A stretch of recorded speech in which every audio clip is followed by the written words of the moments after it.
Yeah, thank you. One of the keys to investing is understanding investor expectations. And as a value investor, or certainly I think as a fundamental investor, you always want to find situations where investor expectations are below what you think reality will deliver. So the problem with a beautifully written and very well delivered introduction is that it sets the investor expectations way too high. So Luke, thank you, but I think you set me up for failure. All right, let's see if we can deliver despite that. All right, I know it's harder when it's remote. I promise to be energetic and bring some interesting ideas. This is meant as a stupid dad joke, but I've given the presentation a few times, so I'd rather interact with you all than necessarily just drone on. So I know it's a little bit hard remote, but if somebody has a question halfway, I always pause. I'll ask if anyone has a question. If you have a question, it's way more interesting to me if you interrupt than not. So don't be polite Canadians and think that somehow you should let me drone on when in fact you have a question or a comment to make. I'd rather interact with you all than just go through the slides. All right, but you're all too polite, so you probably won't do that. All right, as Luke said, I did have the terrific opportunity and great pleasure to publish this book, which I'm very happy with. Although every year I look at the calendar and realize the book's getting older and older. The book was published in July of 2017. Seems like a lifetime ago, although it feels like it wasn't that long ago when we finished writing the book. And this summer, I guess, if we do the math, it'll be 8 years old, which is just shocking to me. I still think it is a relevant book. I think that you would benefit from reading it if you're going into the investment business. And I'll use the next half an hour or so to make that case that this might be something we're spending some time on. Now, I do want to point out for a moment the cover of the book, because we're particularly proud of that. And this is my co-author, Paul Sonkin. This is his wife designed the cover. And this is based on a artifact, historical artifact that was always his favorite. So I loved it as the case. In June of 1937, Fortune magazine published a cover, which you will obviously see we stole from almost exactly, which was pretty cool. We changed the color. We like blue more than brown. And we carried that forward. Now, June of 1937 was an interesting time. The market had started to pick up after the Depression. It was a good year.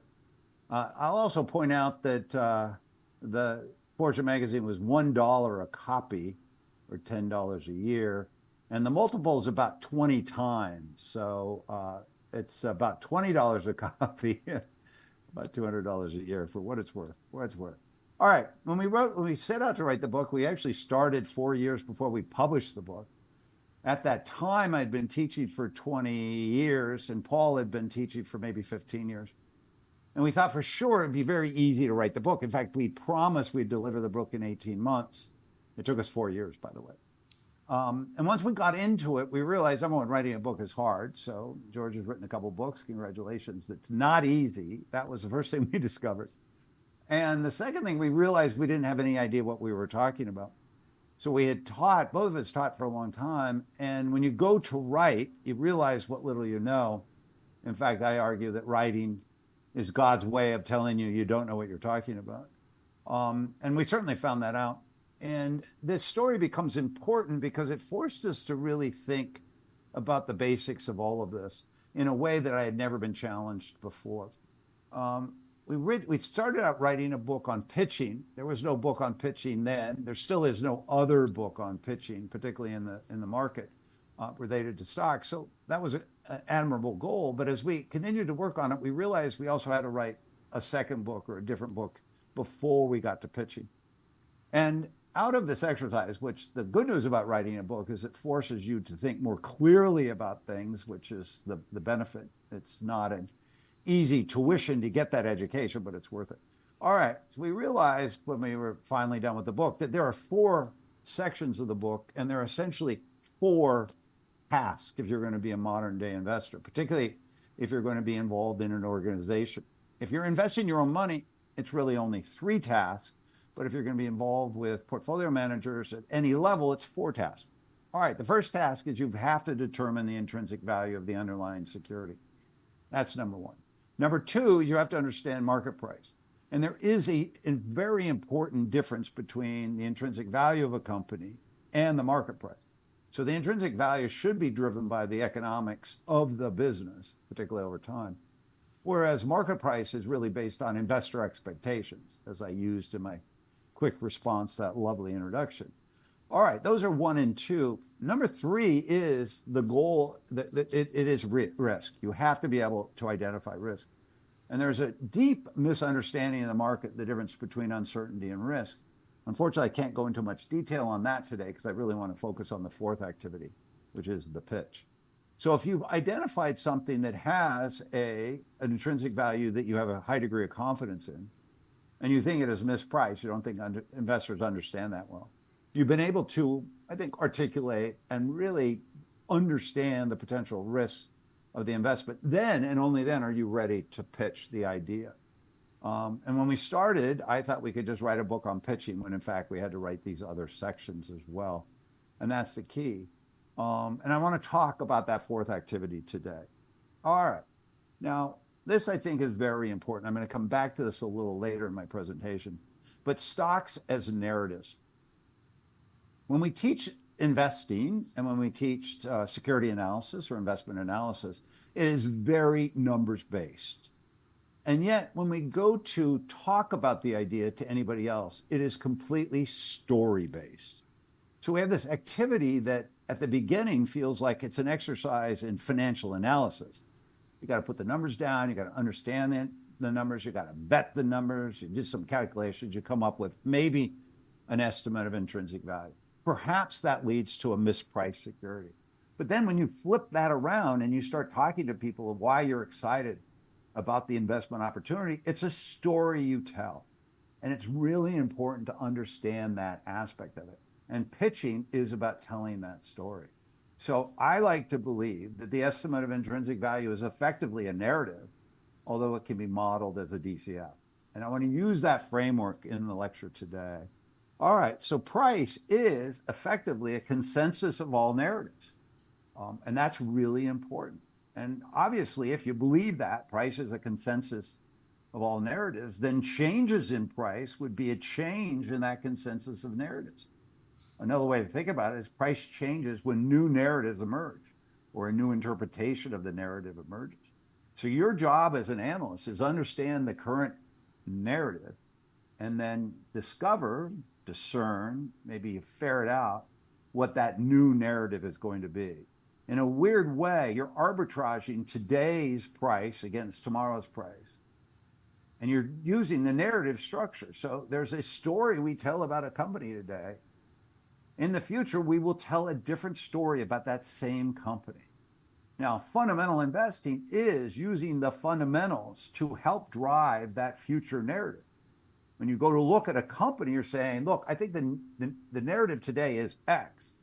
This is the way we think about the company. This is the way we talk about the company. But I believe that the fundamental performance of the company will be different than that over time. And it will force a new narrative. And so you as an analyst are trying to anticipate changes in investor expectation, changes in the narrative that describes the company. I'm going to come back to that again in a bit. All right, so here's the key. How are those investor expectations set? Well, we can think of it as a DCF. A DCF is a good mental model. It breaks down in practice, but it is a good mental model. And so we know this is true, that the value of any asset is the present value. I'm sure you've all seen this before. The present value of those future cash flows discounted back for time. That's important. And uncertainty. This is one of my many pet peeves, but is that the way we teach this is that the value of an asset is the present value of future cash flows discounted back for time and risk. And it is not. It is time, it's discounted back for time value of money, and uncertainty, the uncertainty of those cash flows. So since a company is an asset, obviously the value of any company is the present value of the future, the free cash flows that business will generate over the useful life of that company. So for a long time, discounted back for time and uncertainty. That's the key. We know that to be true. All right, so therefore, the stock price is an estimate of value. And it's very important, really key for you to understand that a stock price is the consensus estimate of value.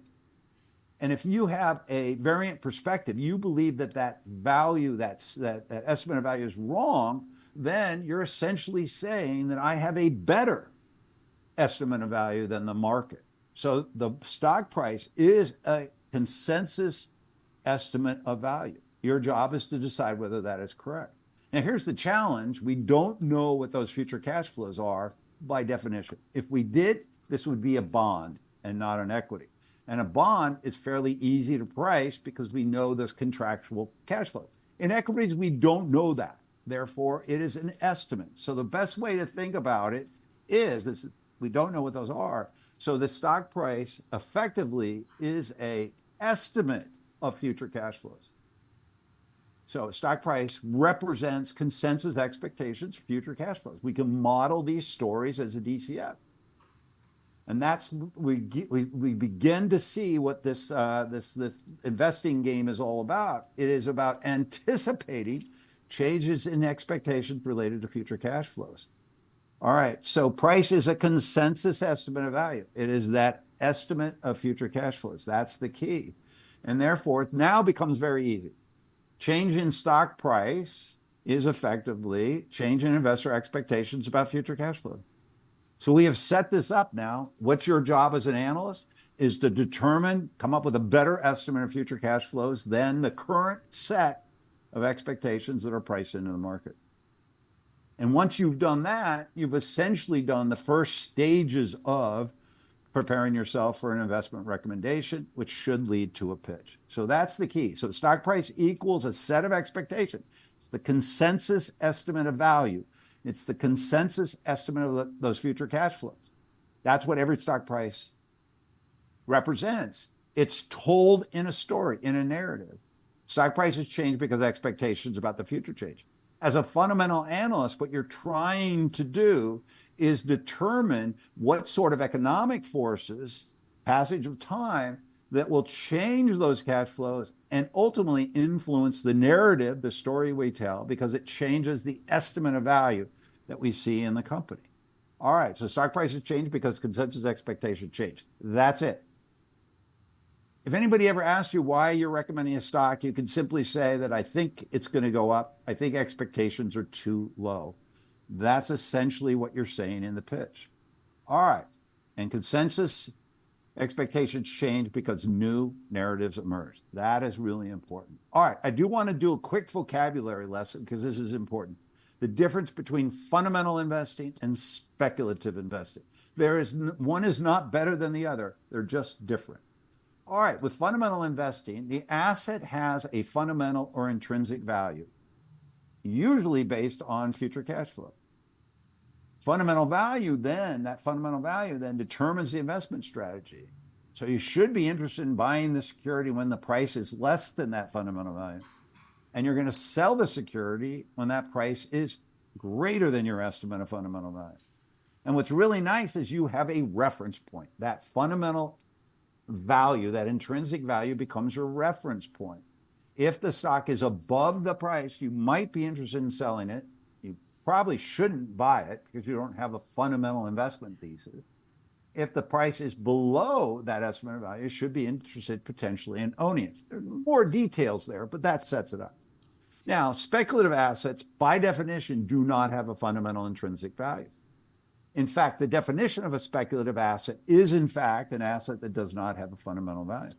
Here's the challenge with speculative assets, is because they don't have fundamental value, they don't have a reference point. And if they don't have a reference point, then you can't create a systematic investment strategy. You don't have a reference point. And what becomes really interesting is that if you have a speculative asset and it goes up, do you buy more or do you sell it? There's no way to know. In a fundamental asset, if it goes up, you should be less interested in owning it, almost by definition, unless, of course, the fundamental value is also going up. But let's hold that constant. If a speculative asset goes down, should you sell it because of momentum or should you buy it because of value? But we don't have a reference point. But for a fundamental asset, you do. If the stock price goes down, in theory, you should be interested in owning more or even buying it.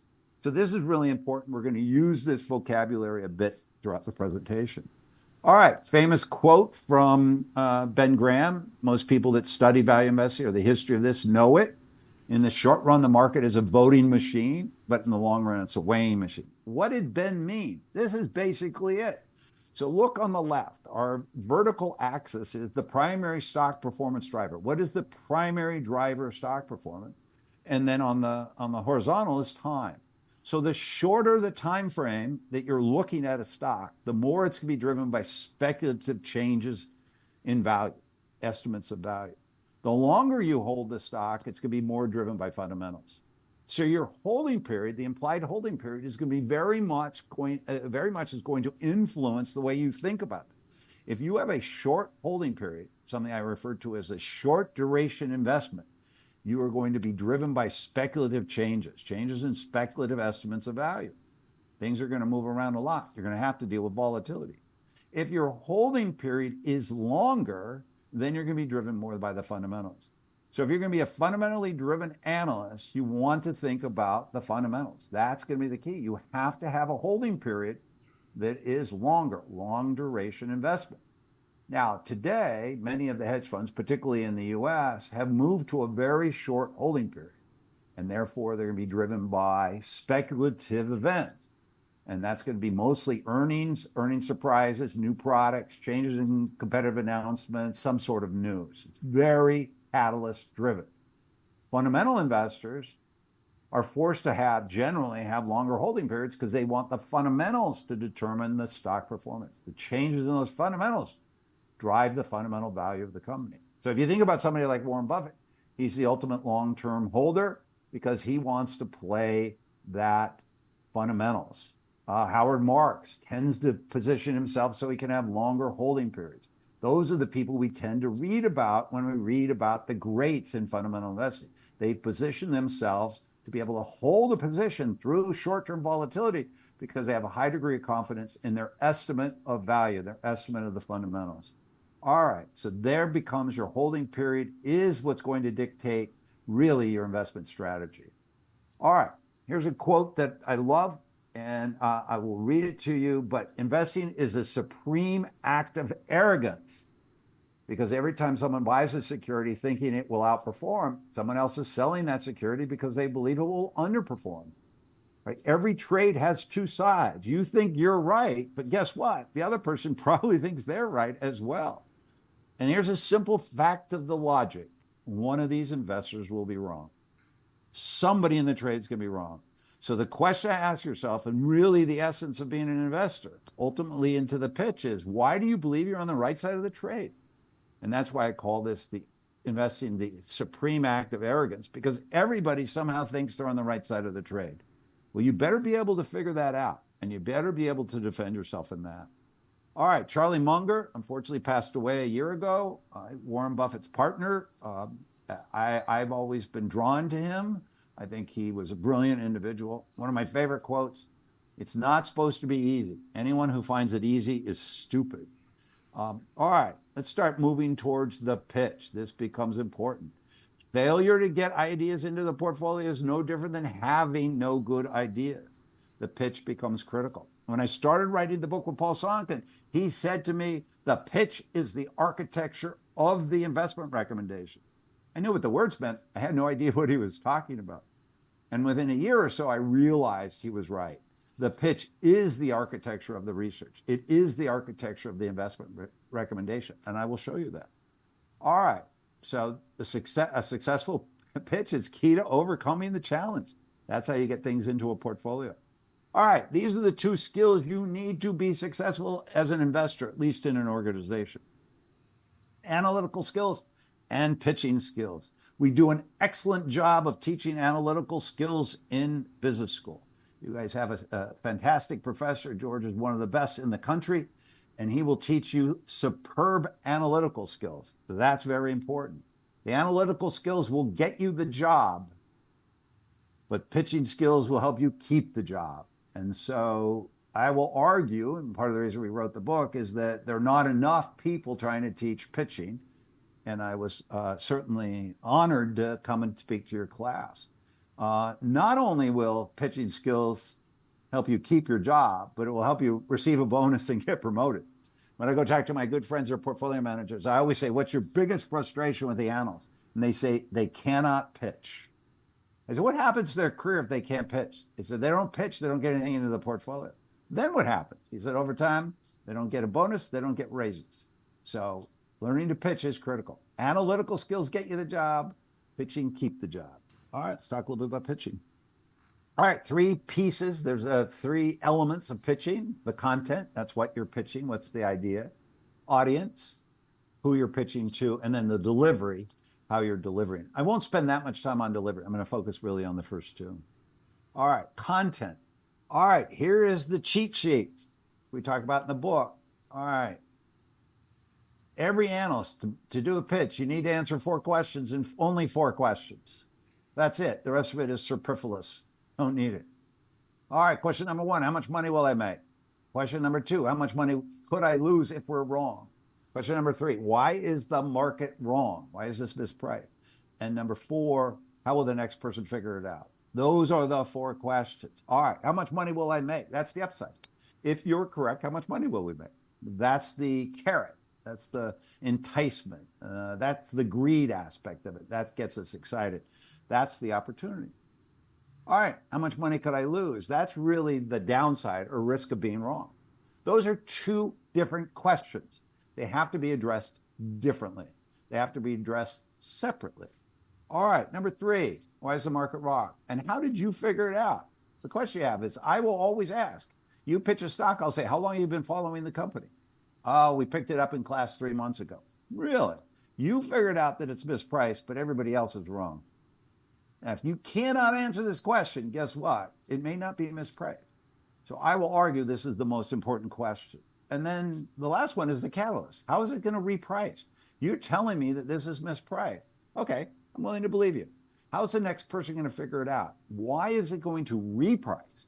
And that becomes very important. So you have to answer these 4 questions. But by the way, you really only have to answer 1 question. The third question, why is the market wrong? Now, why the market is wrong, if you can answer that, you've effectively answered the other 3 questions. Now, I will argue, I'm going to talk a little bit about pitching competitions near the end, but I will argue that this is the #1 deficiency in almost every pitch I've heard over my 20-year career, which is that they never answer this question. People answer the first question pretty well, at least what they think. Some people talk a little bit about the risk. Almost nobody answers this question. And because you don't answer this question, people never get to the 4th question. All right. Now, if your holding period is going to be short, you are looking for an informational advantage. You're trying to figure out stuff the market doesn't know. Now, there's a lot of constraints on informational advantage, certainly in the US and in Canada. But if your holding period is short, your only source of edge, the edge you can get, is having an informational advantage, knowing something the market doesn't know, knowing something other investors don't know, with the idea that once that information becomes more widely available, guess what? Everybody's going to understand its impact. They're going to reprice the security. You're going to make money. The longer your holding period is, the more you can rely and need to rely on an analytical advantage. You're going to have a better assessment of the long-term value of the company. Doesn't mean an informational advantage can't help, but the real payoff is going to be that analytical advantage. Your ability to assess value better than the crowd. That's going to be the key. So once again, your holding period is going to dictate your investment strategy and your research approach. All right, so that's the content. You're going to answer the 4 questions. What is the upside? What's the downside if I'm wrong? Why is the market wrong? How'd you figure it out? And then how's it going to reprice? Catalyst. All right, let's talk about the audience for a moment. All right, PMs, portfolio managers, and analysts want the same thing, believe it or not. An analyst wants to present ideas to the PM, that the PM will listen to. So that's the key. That's what they want. They want nothing more than an audience with the PM. And then certainly they want to pitch ideas that the PM will adopt, put into the portfolio. And then finally, everybody wants the PM to scale their ideas. That's the goal of every analyst. To have an idea that's so interesting that the portfolio manager is willing to listen to it. It's so compelling that they want to adopt the idea and actually put it in the portfolio. And then ultimately, the big payoff is if the PM scales the idea, and then obviously the idea behind this is you have to be right. Well, guess what? Portfolio managers want exactly the same thing. They want new ideas they feel motivated to listen to. And they certainly want to adopt those ideas as best they can, because guess what? That's how they make money. And the best ideas they definitely want to scale, because that's how you have an impact on the portfolio. So there are three stages essentially, right? Listen, adopt, and scale. Both sides want the same thing. All right. So this is the impediments.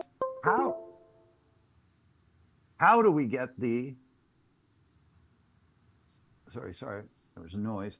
How do we get the portfolio manager to listen to the idea? Then how do we get the portfolio manager to adopt the idea?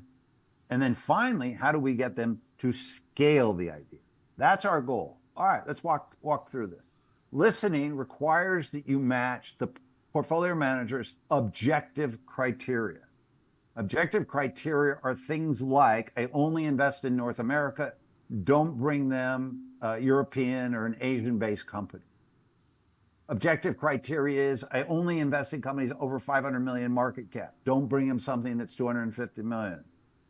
Objective criteria is, I don't invest in financials. Don't bring them a bank. And objective criteria is, I only invest in companies that have a market multiple, PE, less than the S&P 500. Don't bring them Tesla. That's the objective idea. All right. Adopting requires their subjective criteria. This is a really hard target to hit because the subjective criteria is very hard to get the PM to pin down. In fact, I will argue, unless you work with the PM for a while, you'll never get the subjective criteria to work out. But the subjective criteria is effectively pattern recognition that every PM develops over time. And what they develop is this kind of weird sense, and the longer they've been in the business, the more successful they've been in the business, the more nuanced their subjective criteria. But the subjective criteria is the patterns they've seen before where they have made money and lost money. And the more your idea sounds like a pattern that they've made money, the more interested they are in adopting the idea. The more your idea sounds like something they've lost money in or didn't make money in, the less they're going to be interested in adopting the idea. Here's the challenge. You don't know what their experience is. You do not know what their subjective criteria is. And therefore, you have to probe, you have to learn, you have to work with them and find out. A lot of trial and error. And that leads to a lot of frustration between portfolio managers and analysts, because the analysts will bring ideas, but the portfolio manager will reject them, not always with a good, clear reason why.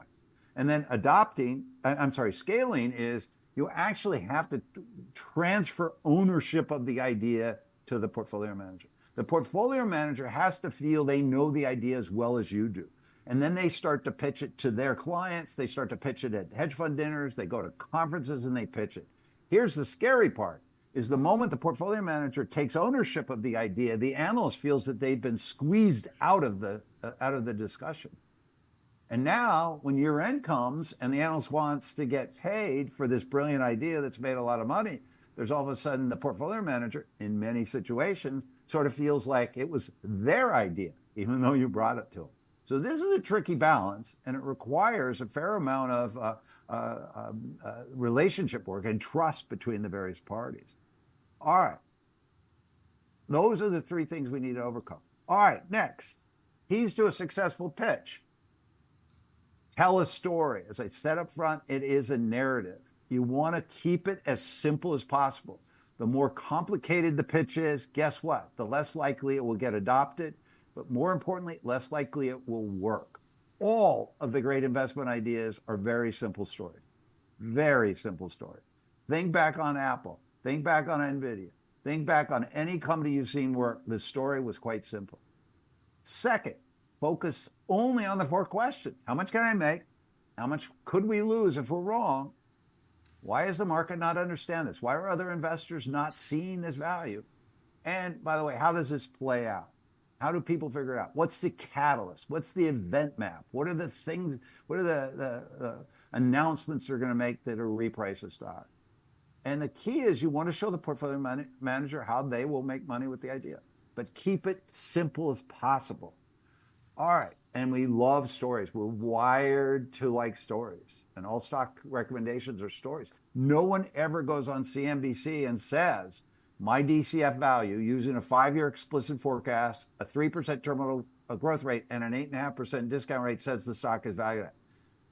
They tell a story. Listen to how they tell the story. Find the narrative. Tell that story. That's what's going to be key. All right, so tell the story. That's the first step. Co-opt your audience. This is really important, and I find that young analysts always make this mistake, and that is that they hate being interrupted. Young analysts feel that whether it's a 15-slide presentation or a 30-slide presentation, they are under the delusion that the portfolio manager is going to sit there and listen quietly while they tell the whole pitch. Number one, it's not going to happen. Number two, you don't want it to happen. You want to co-opt your audience. You want them to ask questions. The sooner they ask questions, the better it is for you. Because what they're doing is the moment they start asking questions, they're trying to map your research to their subjective criteria. They're literally saying, this is how I think about stocks in their mind. You've done a bunch of really good research. You're a well-respected analyst. I wanted to take your work and map it to my investment schema, my subjective criteria. So you want to force them to ask questions. Earlier, the better, because that means they're starting to engage. And you want them to be able to map your work to their investment criteria, their investment schema, their investment subjective criteria. That's the key. So you want to do that. So what you should have is a short presentation, very short in my world, and a long appendix. So they start engaging with you as you say, look, this I think is the upside. Here's the risk from my perspective. You want them to jump in and start asking questions. That is a great pitch, is an interaction with the portfolio manager. And ultimately, you want them to be able to tell the story back to you. That's your goal. So engage with them early, encourage questions, don't fight it as much as you can. Really important, separate what you know from what you think. There are a lot of analysts that get up there and they say, I think this. I don't care what you think. Tell me what you know. Tell me what the work you did. Tell me what you found out as you're doing your research. Tell me what you discovered. Don't tell me what you think. I think it's undervalued. Don't care. I think next year is going to be a big year. Don't care. But if you say, look, I've talked to 20 product managers. I've talked to 3 competitors. I went out and saw the company. I talked to management. All right, tell me what you know. What did you find out? What did the numbers tell you? What are in the footnotes? Are there any gotchas? Tell me the story that you think's emerging. Then we'll start talking about the future. It's very hard to argue with facts. In fact, I would argue it's impossible to argue with facts, although there are some politicians that seem to have failed to understand that. And you want to keep the debate centered on after you've gone through the facts, that's where you want to center on the conjectures. This is where it belongs, after you've reported what you know. All right, so those are your 3 primary steps. Tell a story, co-opt your audience, and tell them what you know, not what you think. All right, there are a couple of opportunities to pitch. Certainly one is pitch competitions, and I think you guys have one coming up here pretty soon. Here are the biggest mistakes I've seen. Number one, slides are too dense. This is true about every pitch I've ever seen. I've been doing this for a long time. Every pitch I've ever seen, the slides are too dense. Keep in mind that judges can either listen or read, but not both. Don't make them choose. So if you have a very dense slide on the screen, I promise you they've stopped listening to you. If it's really important for them to read it, then stop talking and say, read this. More importantly, if it's important for them to read it, hand it out or get rid of it. But slides are always too dense. Dense slides work really well as in a handout or a published research report. They're terrible on the slides. You're not doing a TED Talk, but you should lean that way. Number 2, not answering the 4 questions. There's way too much time spent on the stock's upside without addressing the question, why is it mispriced?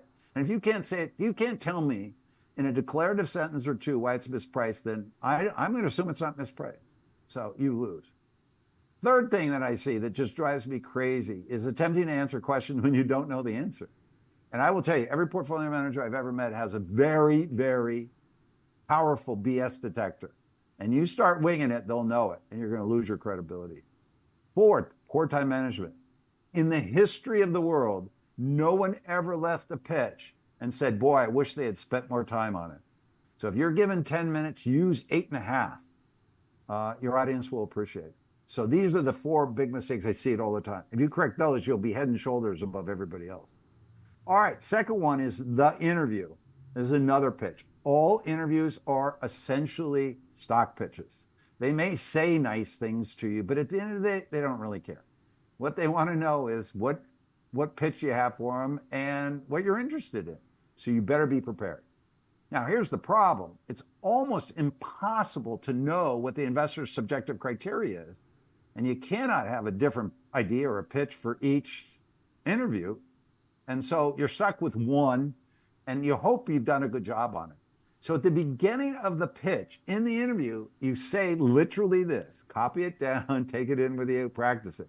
I am pitching this idea to show you the work I'm capable of doing, not as an idea in your fund or portfolio.